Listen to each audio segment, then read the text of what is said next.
Good morning. Welcome to the King's Report News Hour. Welcome to the King's Report News Hour for the 16th day of Fungi, the 8th month, and the 20th day, what they have on the calendar. Tim Elder sitting in for the second king of Chunyu, Kyungjin Moon. And let's see, is this going to be a problem? Okay, well, anyway, the reason I'm doing this live directly on YouTube today because for some reason the broadcast software for Twitch and Rumble wouldn't work. And so I'm just be uploading it to YouTube later anyway. So trying to do it on YouTube, and sure enough, it is working now. This will remain up, I imagine. Okay. This is the first time in a long time that I've done a YouTube live. All right. Anyway, let's go to the trip around the kingdom as we usually do right now. And right now in Chongpyeong, Tennessee, 49 degrees, mostly clear. 72 for a high today, patchy morning fog, otherwise mostly sunny tonight, clear, and 46 for a low. True Father's hometown in Cheongju, North Korea, currently 56 and partly cloudy, getting down to 52 tonight. A shower in the area this evening, otherwise cloudy. Tomorrow, a high of 71, some sun, then increasing clouds. Cheonggung Palace in northeast Pennsylvania, 44 degrees, mostly cloudy. Sun yielding to clouds today, high of 64. And tonight, overcast areas of drizzle this evening, followed by a little rain late, 51 degrees. This is the first day of the Ride Around Freedom Festival. And I hope everyone is going to have fun there today at the Sanctuary Church on Main Street in Newfoundland, Pennsylvania. At the Liberty Rock RV Park and Campground in Limestone County, Texas, currently 60 degrees and clear. Getting up to 90 degrees today, mostly sunny and warm. Tonight, clear and low of 62. And then at the Suncheon Palace in Korea, currently 70 degrees and mostly clear. 64 for a low tonight, clear and humid. Tomorrow, partly sunny, very warm and humid, high of 84. At the Gunma Palaces in Japan, currently 61 degrees and cloudy. An evening shower in spots, otherwise partly cloudy, low of 58 tonight. Tomorrow, sunny to partly cloudy and warmer, high of 80 degrees. And then in Ilan, Taiwan, currently 87 degrees. Yes, 87 degrees, getting down to 74 tonight. A variable cloudiness.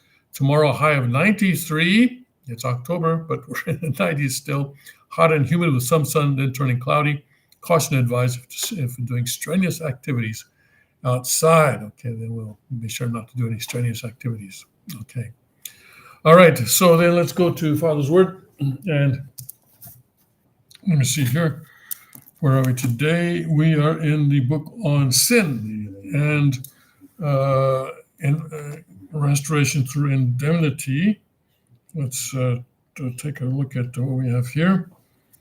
Okay. Wait a second. Maybe someone's trying to tell me something here.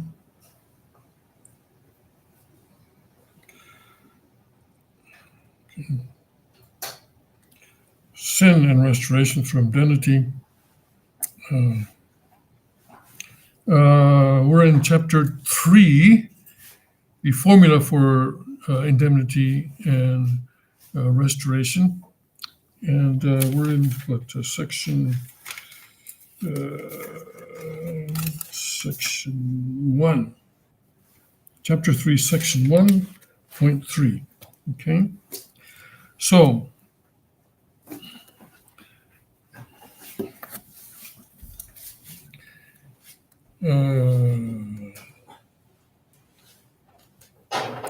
so they received the blood of the archangel, and so Jesus was conceived in a person who was similar to the archangel. What do you think? The Holy Spirit conceived Jesus?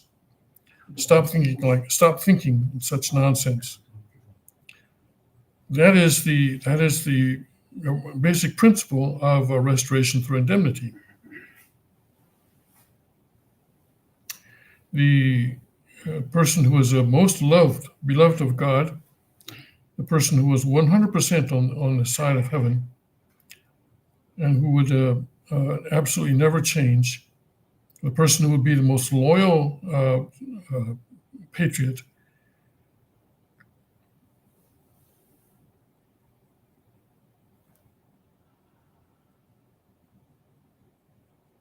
있는 천사장과 같은 사람을 세워놓으면 사탄이 별안간 천사장의 자리를 취소해버리는 겁니다. Would be placed in a similar situation, be placed as the archangel, and then that person would be born through that person.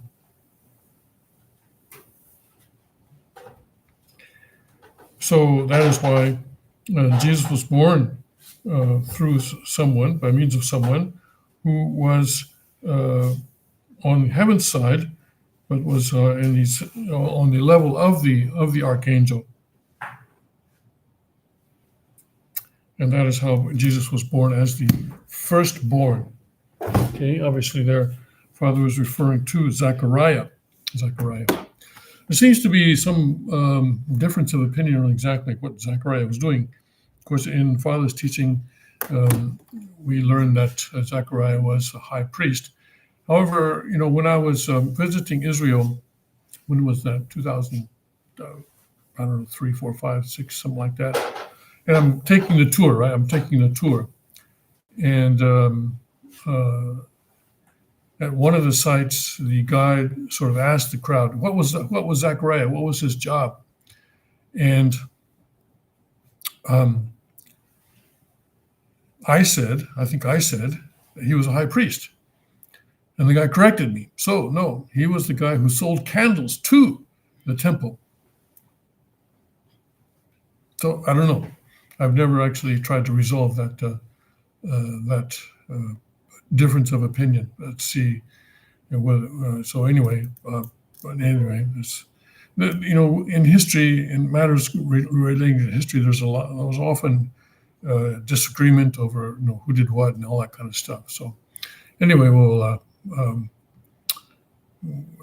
find out in spirit world. We'll go to Zechariah and ask him, hey, what the heck were you doing?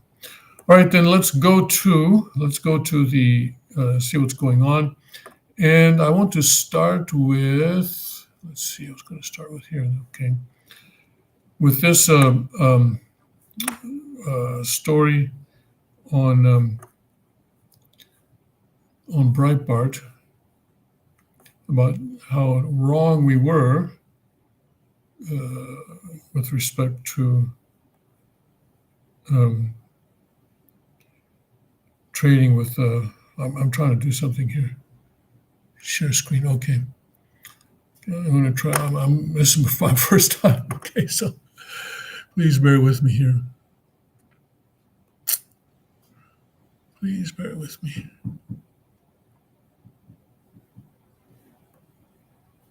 Okay, yeah, I think I got it. Yeah, okay, there we go. I'm going to share my screen on YouTube. All right, I think I did it. All right, so Jim Banks, 25 years of free trade with China have proven the experts wrong. And of course, this has to do with the thing that's going on right now with China, where China is now saying that they're going to limit the rare earth exports.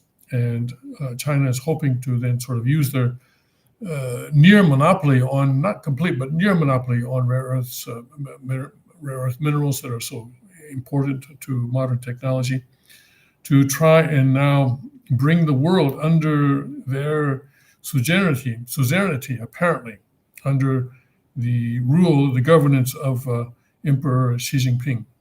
And it's a bit interesting why they did this. But anyway, we'll talk about that a little bit later. We'll do some speculation on that. But first, let's look at this thing where the mistake that was made was that people thought, and here Hastert and Pelosi and what was her name? Madeline, what was her name? And then these guys back here as well. President Clinton signing this bill. And it was thought that this was bringing China into the world economic system and trade system was going to induce political reforms in China.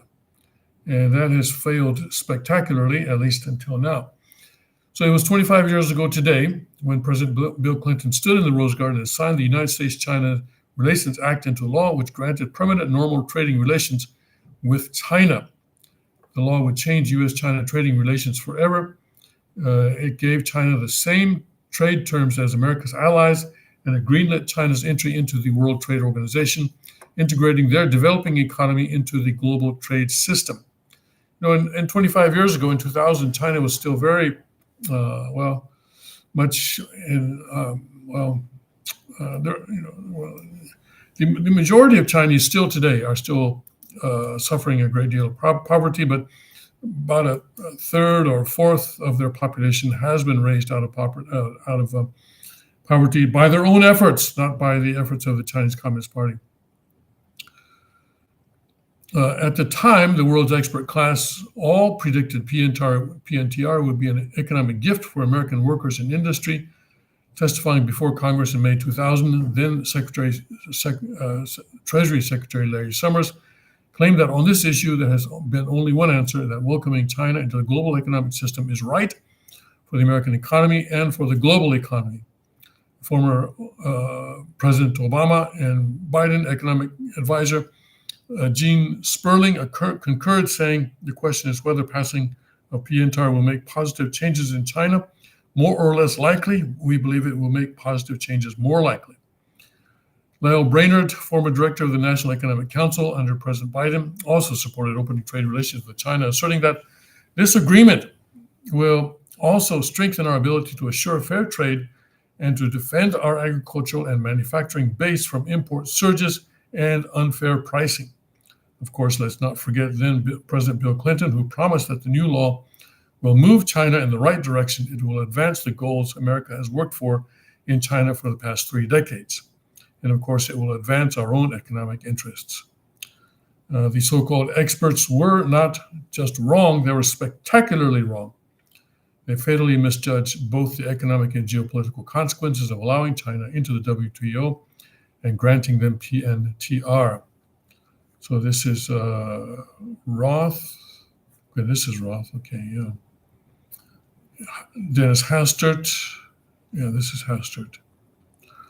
Okay, Secretary Larry Summers.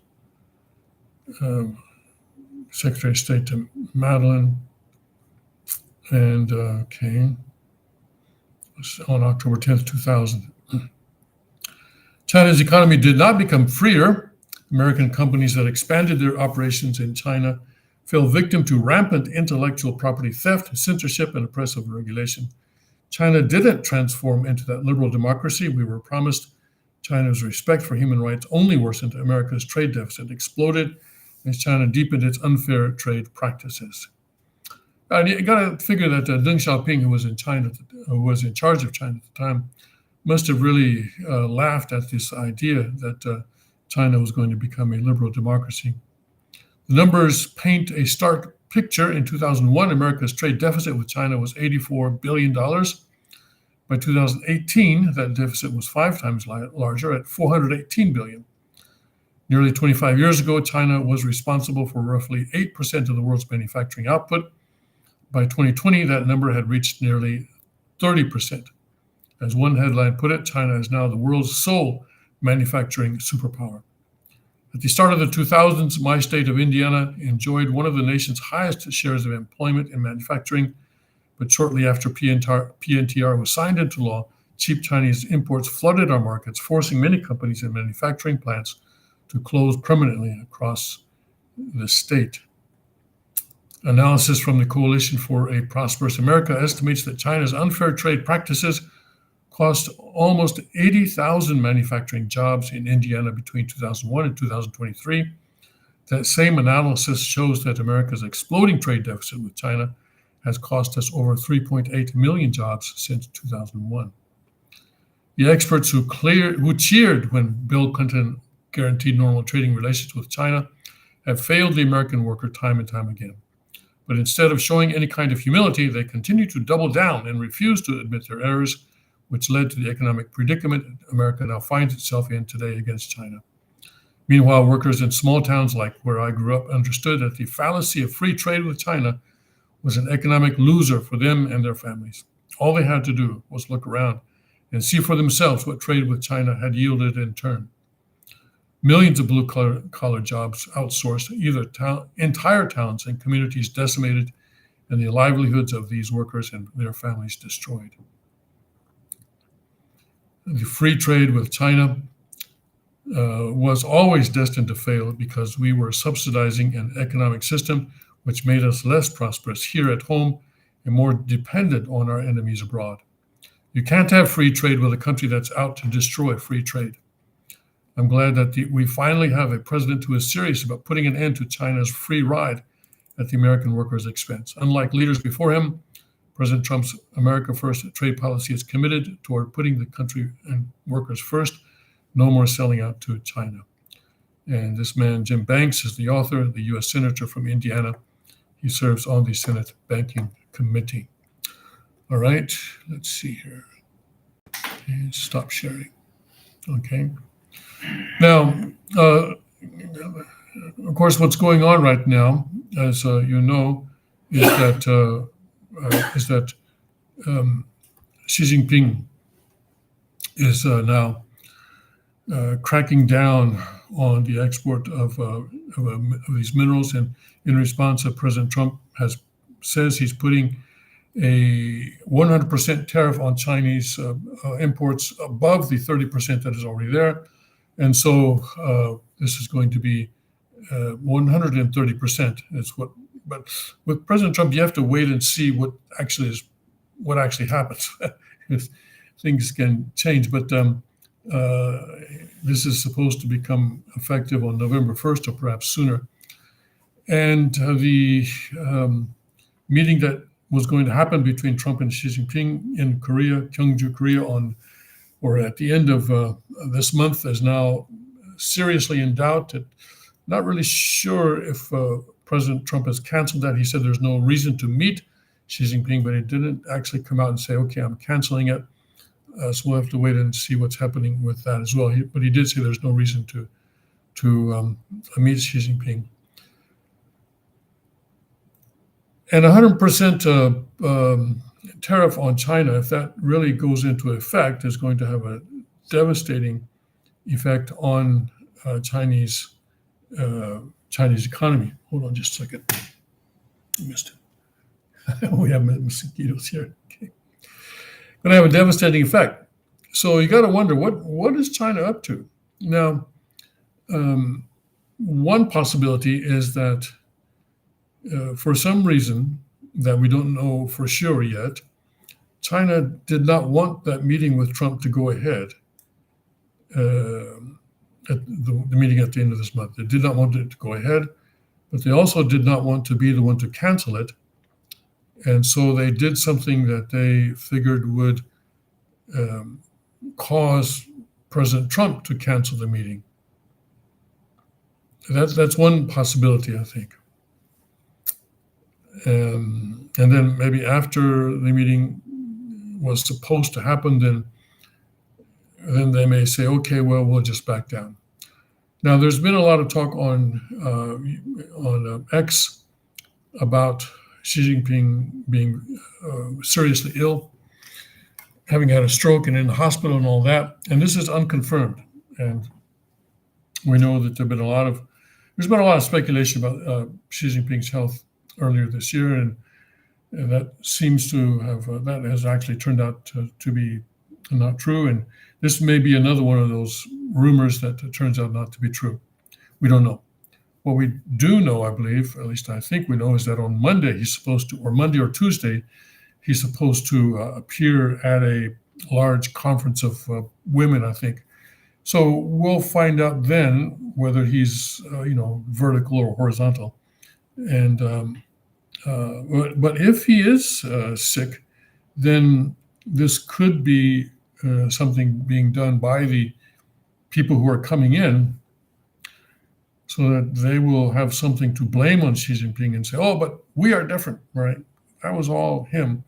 And now we are different, and now you can deal with us, and there won't be any problems like you had with the last guy, with Xi Jinping.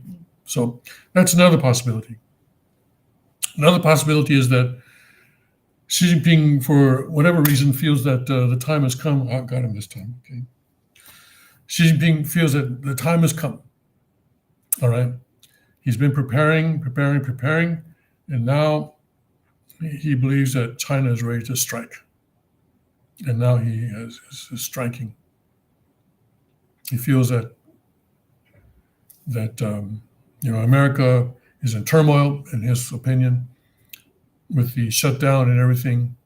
Japan is in turmoil. The new president of the LDP is having trouble making herself prime minister. France is in turmoil. Germany's in turmoil. So, Europe is focusing on the Ukraine war. So maybe now is the time to strike, especially because this is October 11th now, but yesterday was October 10th when this whole thing started. And October 10th is a very important day for China. They call it the Double 10 Day, and it's a very important day for both Taiwan and China.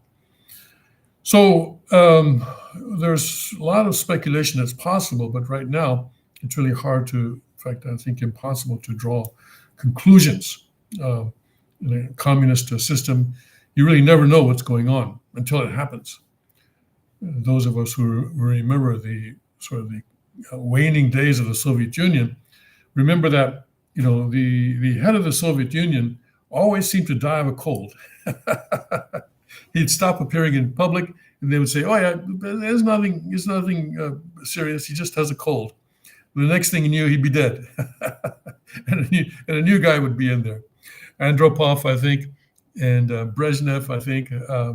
These people, if my memory is correct, seem to have these fatal colds from time to time. So it could be a fatal cold that he's suffering from. We don't know. Anyway, we'll see. In the next few days, though, we should be able to know for sure. And I always remind myself of the time that the world media was fooled, or not fooled, but was bamboozled. Or I don't know, but fooled, I guess, is the word. Yes, by this news that Kim Il-sung was dead. And he was not. It turned out that he was not. But what it turned out, at least as far as we know, was that an American soldier who was on the DMZ looking across into North Korea saw a flag that appeared to be at half-mast. And he reported this, and one thing led to another until somebody said, "Oh, Kim Il-sung is dead." And so the news went around the world, and I think almost all news media picked this up. But then a couple of days later, I think there was a head of state from one of the East European countries, I've forgotten which, and Kim Il-sung goes walking out on the red carpet with a big, big smile on his face. Fooled you all, serves you right. So it turned out that he was not dead. So we have to be careful, and we really have to wait until things are clarified before we start making conclusions. So we'll see. We just have to wait a couple more days. By the way, I'm doing this alone today. Today is Saturday, and I think I'll have to do it one more day, Monday, and then Tuesday we'll have the tech team back. And as I mentioned at the beginning, I had trouble using the normal broadcast software, so I just said, let's just do it live on YouTube, since it's going to be uploaded anyway later on. Okay. All right, let's see now. So that's that story. Now, let's go to North Korea, because North Korea also had a big event, the 80th anniversary of their authoritarian communist regime. And let's see, let me share this one again. All right, there we go. Okay, I'm getting the hang of it. Okay. North Korea unveils most powerful missile at 80th anniversary parade. Hwasong-20 ICBM was revealed for the first time at a military parade marking the 80th anniversary of North Korea's ruling Workers' Party. And you'll notice that the sky here is dark, and they like to do these things at night. Anyway, I'm not really totally sure why that is, but they prefer to do it at night. Okay, and this is their big new missile. It takes 1, 2, 3, 4, 5, 6, 7, 8, 9, 10, 11 axles. 11 axles on this mobile launcher, I think this is, that they're carrying it on. And this is the thing that is supposed to reach America, scare America, I think. So let's see what's going on here. North Korea unveiled its latest and most powerful intercontinental ballistic missile at a military parade presided over by the country's leader, Kim Jong-un, the official Korean Central News Agency reports. The parade on Friday, but Friday night, all right, so it's in the capital Pyongyang, featured some of North Korea's most advanced weapons, including long-range strategic cruise missiles and drone-launched vehicles. But special prominence was given to the Hwasong-20 ICBM, which KCNA described as the military's most powerful nuclear strategic weapon system. Mounted on an 11-axle launcher truck for its debut at the parade on Friday, the very existence of the massive Hwasong-20 was only revealed in recent weeks, as North Korea tested a new solid-fuel rocket engine that it said was intended for a future generation of ICBMs. State media said the engine, built with carbon fiber, is capable of producing 1,971 kilotons of thrust, a measure of propulsive force, which is more powerful than earlier North Korean rocket engines. The Hwasong-20 represents, for the moment, the apotheosis of North Korea's ambitions for long-range nuclear delivery capabilities. We should expect to see the system tested before the end of this year, said Ankit Panda of the US-based Carnegie Endowment for International Peace. Now, the question, of course, is there an actual, or can they put an actual nuclear weapon in this cone? And that actually takes some skill to make the nuclear device small enough to fit into that cone, but perhaps they have it. The Hwasong series of ICBMs has given North Korea the capacity to strike long-range targets, but questions remain over the sophistication of its guidance system and the ability of the missile's warhead payload to withstand atmospheric re-entry. Because it's going to go into space and then come back in. And so it has to be able to, keep from burning up on the way back in, I guess that's what that means. Experts believe the Hwasong-20 could be designed to carry multiple nuclear warheads, a capability that Kim has called on his military to develop in order to give his arsenal of missiles a better chance at penetrating enemy defenses. The system is likely designed for the delivery of multiple warheads, Panda said. Multiple warheads will increase stresses on existing U.S. missile defense systems and augment what Kim sees as necessary to achieve meaningful deterrence effects against Washington, he said. Deterrence implies that North Korea is not going to strike first, and I'm not so sure that that is the case. Deterrence, that's an interesting word that they're using here. It could be that deterrence means that in negotiations for money, and especially, or for negotiations regarding the economic sanctions, North Korea could use this as a card or as a threat. So deterrence, I think, could potentially have that kind of meaning. Following the parade marking the 80th anniversary of the foundation of the North Korea's ruling Workers' Party, Kim delivered a speech in which he called North Korea a faithful member of socialist forces and a bulwark for independence against the threat of the West's global hegemony, according to KCNA. Today we stand before the world as a mighty people with no obstacles we cannot overcome and no great achievement we cannot accomplish, Kim said. We would expect, him to use hyperbole. I think all national leaders use hyperbole on their Independence Day or the anniversary day. Among foreign dignitaries in Pyongyang to attend the event was Dmitry Medvedev, deputy head of Russia's Security Council, and a key ally of President Vladimir Putin. Of course, Medvedev is also a former president of Russia. So to have that level of representation from Russia is certainly a feather in Kim Jong-un's cap. Meeting with Kim, Medvedev expressed gratitude for North Korea's support for the Russian military campaign in Ukraine, Russia's state news agency reported on Friday. The nature of relations between people and between countries is revealed during times of trial, Medvedev said on the Russian social media platform Max. This fully applies to the alliance between our countries, he said. We are grateful to the Democratic People's Republic of Korea for its steadfast support of the special military operation.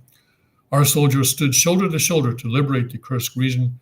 This feat will forever remain in our hearts, he added. I think Ukraine has, at least they say, I think they've regained most or part of or most of that region. In response, Kim told Medvedev of hoping to strengthen cooperation with Russia and to closely engage in diverse exchanges to achieve common goals, KCNA said. And, the fact that this missile was put on display may be a result of that closer relationship between Russia and North Korea. In other words, North Korea may have, and I think a high probability may have received a missile technology from Russia in exchange for their participation in the Ukraine war. In response, Kim told, okay, so achieve common goals, all right. So that's that, all right. So he's flexing his nuclear muscle. Okay. So right now, we have Xi Jinping doing some stuff. Some people are calling it what Xi Jinping is doing. They're calling it even economic war, a declaration of war, and others are not so sure. But certainly, China and North Korea are making some strong moves right now. And we don't really know yet what the implication is, but it could be something, well, highly negative, shall I say? I'm trying not to say catastrophic. I went ahead and said it anyway, didn't I? We don't really know so we're in a kind of a wait and see type of situation right now. We could be on the verge of something pretty drastic. So we need to maintain vigilance and make sure that we are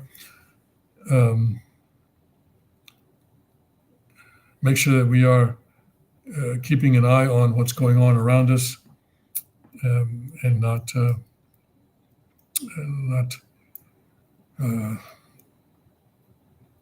just being involved in our own day-to-day activities. Right? Okay, so we'll see how this all works out. Okay, all right. So when I stop streaming, I wonder, is my screen going to be black? I don't know. Anyway, okay. Anyway, let's look here. Meanwhile, the U.S. is preparing to deploy up to 200 troops to monitor the Gaza ceasefire. Of course, this is something that's been going on. Let's see here.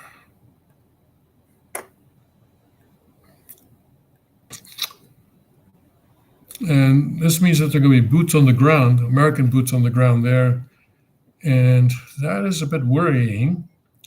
The United States is preparing to deploy up to 200 troops to help monitor a ceasefire and help support a stabilization force in Gaza.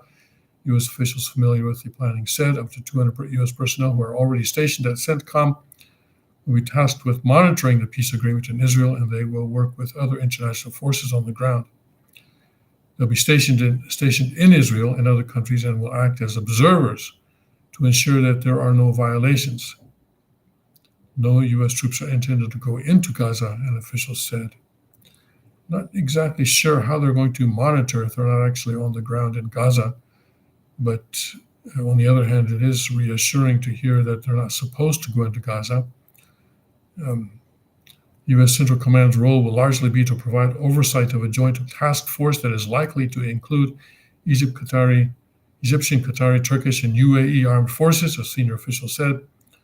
and help deconflict with Israeli defense forces that are currently positioned in Gaza. All right, so we'll see how that works out. We'll see how that works out. Yeah. All right, so that's that, and then let's see here. So that's basically all that I wanted to do today. President Trump's approval, as you might expect, is sort of shot up here. Maybe just want to just show this as we end.